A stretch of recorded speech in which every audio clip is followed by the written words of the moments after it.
అలానే శేషరావు అమెరికాలో ఎమర్జెన్సీ ప్రకటించారు. మొత్తం 50 రాష్ట్రాల్లో 20 రాష్ట్రాల్లో ఎమర్జెన్సీ కొనసాగుతుంది. 13,000 విమానాలను రద్దు చేసేశారు. దాదాపుగా 20 కోట్ల మంది ప్రమాదంలో ఉన్నారు. అక్కడ మంచుతోటి డేంజర్ సిచ్యువేషన్లోకి వెళ్ళిపోయారు. అందుకే ఎమర్జెన్సీని ప్రకటించారు. 20 రాష్ట్రాల్లో ఎమర్జెన్సీ సుమారుగా కొనసాగుతూ ఉంది. అక్కడ ఉండేటువంటి ప్రజలు ఒక రకంగా డేంజర్ సిచ్యువేషన్లోకి వెళ్ళిపోయారు. దాదాపుగా కొన్ని కోట్ల మంది ఆ సిచ్యువేషన్లోకి వెళ్ళిపోయారు. ఇలాంటి పరిస్థితుల్లో ట్రంప్ వాళ్ళని జాగ్రత్తగా బయటకు తీసుకురావాల్సిన అవసరం ఉంది. ఎమర్జెన్సీ ప్రకటించినటువంటి రాష్ట్రాలను కాపాడాల్సినటువంటి ఆవశ్యకత ఉంది. ఆయనేమో ప్రపంచ దేశాల్లో ఏం జరుగుతుంది అనే దాని మీద ఎక్కువగా కాన్సన్ట్రేషన్ చేస్తున్నారు. ఆయన దేశంలో ఏం జరుగుతుంది అనేది కరెక్ట్గా అంచనా వేయలేకపోతున్నారు. ఆయన గ్రాఫ్ నానాటికి పడిపోతుంది. అమెరికాలో ఉండేటువంటి పౌరులని పట్టించుకోకుండా, వాళ్ళకి ఏం కావాలో తెలుసుకోకుండా ఇల్లీగల్ ఇమ్మిగ్రెంట్స్ అంటూ మొదలుపెట్టి H1B వీసాల వరకు ఇప్పుడు రద్దు చేసే పరిస్థితికి వచ్చేసారు. H1B వీసాదారులు అమెరికాలోకి ఎంటర్ అయ్యేటువంటి పరిస్థితి లేదు ఇప్పుడు. కారణం ఏంటి?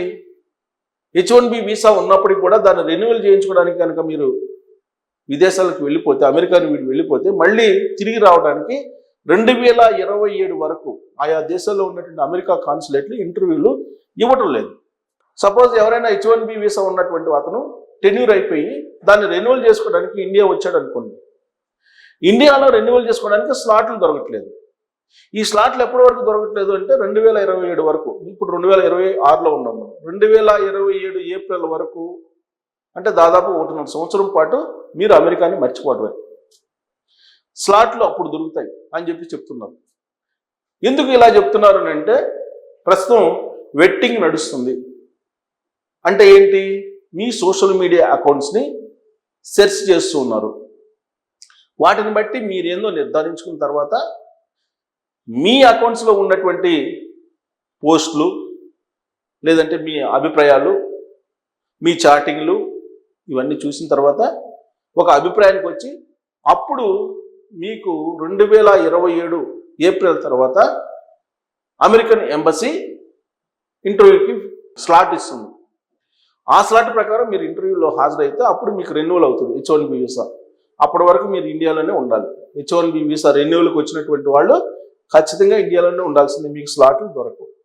అందుకే అమెరికాలో ఉండేటువంటి కంపెనీలు ఏం చెప్తున్నాయంటే మీరు దయచేసి అమెరికాని వదిలిపెట్టి వెళ్ళొద్దు, అమెరికాలోనే ఉండండి. మీరు అమెరికా నుంచి వెళితే ఆయా దేశాల్లో ఉండేటువంటి అమెరికన్ ఎంబసీలు మీకు స్లాట్లు ఇవ్వటం లేదు. 2027 వరకు స్లాట్లు లేవని చెప్తున్నాయి. కాబట్టి మీరు వెళ్ళొద్దు అని చెప్పేసి మెయిల్స్ పంపిస్తున్నాయి అఫీషియల్గా ఎంప్లాయీస్కి. ఇది సిచ్యువేషన్. H1B వీసాదారులకు ప్యానిక్ సిచ్యువేషన్ ఇప్పుడు ఉంది.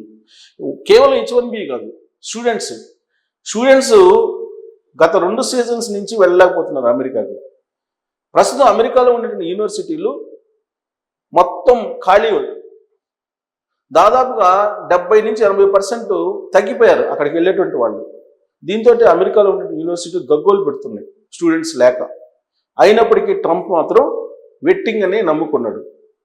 సోషల్ మీడియా అకౌంట్స్ని మొత్తం అధ్యయనం చేసిన తర్వాతనే ఇంటర్వ్యూకి అనుమతిస్తామని చెప్తున్నారు. ఇది ఇమ్మిగ్రేషన్కి సంబంధించినటువంటి బ్రీఫ్. ఇక అమెరికాలో ఉండేటువంటి వాళ్ళు ఆల్రెడీ అమెరికాలో ఉండేటువంటి వాళ్ళని వెంటాడుతూ ఉన్నారు. ఎవరు? హోమ్ల్యాండ్ సెక్యూరిటీ, అలాగే immigration and customs enforcement, ICE అంటారు. Immigration and customs enforcement, ice.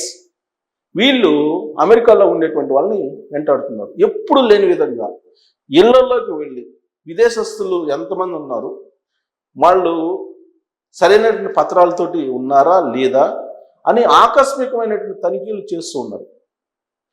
రీసెంట్గా ఇలినాయిస్లో జరిగినాయి, అలాగే ఆరిజోనాలో జరిగినాయి, అలాగే అట్లాంటా సమీపంలో జార్జియాలో జరిగినాయి. ఈ విధంగా చెక్కింగ్స్ చేస్తూ ఉన్నారు. చెక్కింగ్ చేస్తున్నటువంటి క్రమంలో కొంతమంది దొరుకుతున్నారు. 100కు 100% పత్రాలు ఉన్నటువంటి వాళ్ళు చాలా తక్కువ ఉంటారు. ఇంకోటి ఏంటంటే 90sలో వెళ్ళి అక్కడ గ్రీన్ కార్డు పొందినటువంటి వాళ్ళు కూడా ఉన్నారు, సిటిజన్షిప్ పొందినటువంటి వాళ్ళు కూడా ఉన్నారు. వాళ్ళకు సంబంధించిన అకౌంట్స్ని కూడా వాళ్ళు సోషల్ మీడియా అకౌంట్స్ని వెట్టింగ్ చేస్తున్నారు. కారణం ఏంటి?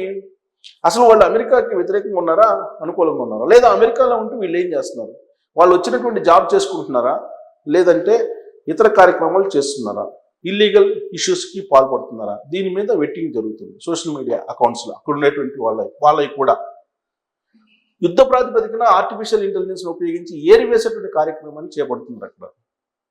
ఇలాంటి సిచ్యువేషన్లో ఇప్పుడు మంచు తుఫాన్ ఆడ అమెరికాని చుట్టుముట్టింది.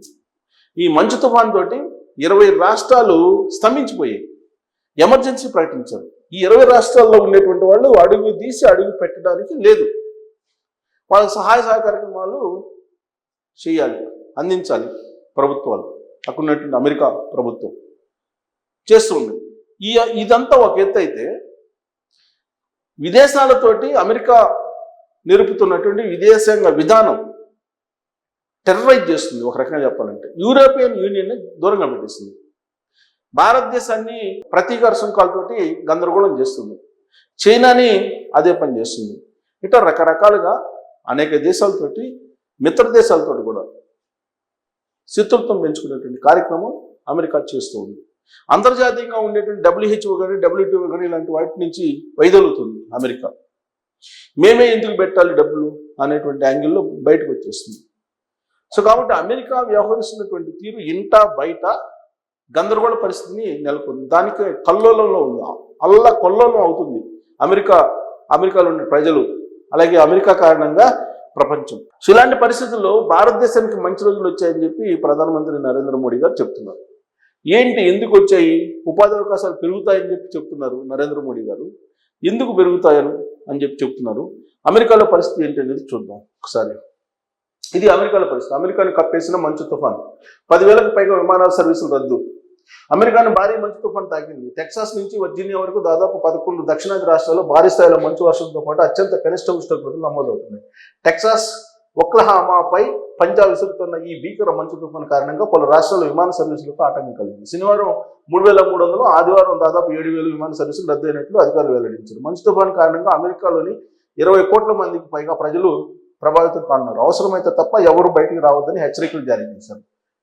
అమెరికాలో మంచు తుఫాన్ కారణంగా ఈ నెల 25, 26 తేదీలో న్యూయార్క్, న్యూజెర్సీలకు వెళ్లే అక్కడి నుంచి వచ్చే విమాన సర్వీసులను రద్దు చేసినట్లు ఎయిర్ ఇండియా ప్రకటించింది.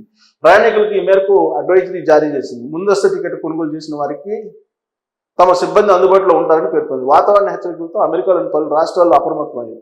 Kentucky, Virginia, Kansas, Arkansas, Georgia, Mississippi సహా పలు రాష్ట్రాల్లో ఎమర్జెన్సీ విధించాయి. మిసిసిపి, ఫ్లోరిడా వంటి దక్షిణాది రాష్ట్రాలలో ప్రమాదకర స్థాయిలో చలి వాతావరణం ఉందని అధికారులు వెల్లడించారు. సో కాబట్టి ఎమర్జెన్సీ పరిస్థితులు అక్కడ నెలకొంది. ఇక భారతదేశానికి మంచి రోజులు వస్తున్నాయని చెప్పి మోడీ చెప్తున్నారు.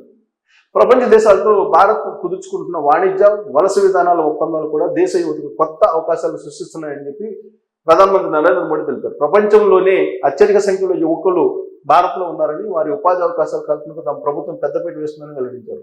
దేశంలోని వివిధ రాష్ట్రాల్లో నిర్వహించిన 18వ రోజ్గార్ మేళాలో ఉద్యోగాలకు ఎంపికైన 61,000 మంది యువతకు నియామక పత్రాలను అందజేసే కార్యక్రమాన్ని వీడియో కాన్ఫరెన్స్ ద్వారా ప్రధాని ప్రారంభించి ప్రసంగించారు.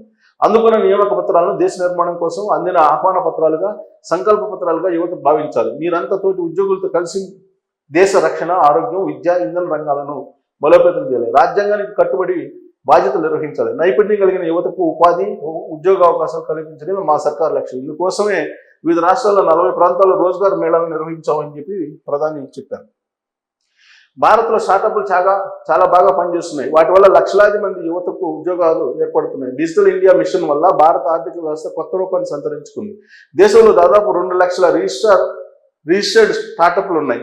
వీటిలో 21 లక్షల మందికి పైగా యువత పనిచేస్తున్నారని చెప్పి మోడీ చెప్తున్నారు. సో కాబట్టి మోడీ ఆశాభాంతం చేస్తున్నారు మన దేశం పట్ల. ఇక యూరోపియన్ దేశాలకి మీ వ్యాపారం మీరు చేసుకోండి, మీ రక్షణ మీరు చూసుకోండి అని చెప్పి ట్రంప్ ఆదేశాలు జారీ చేశారు.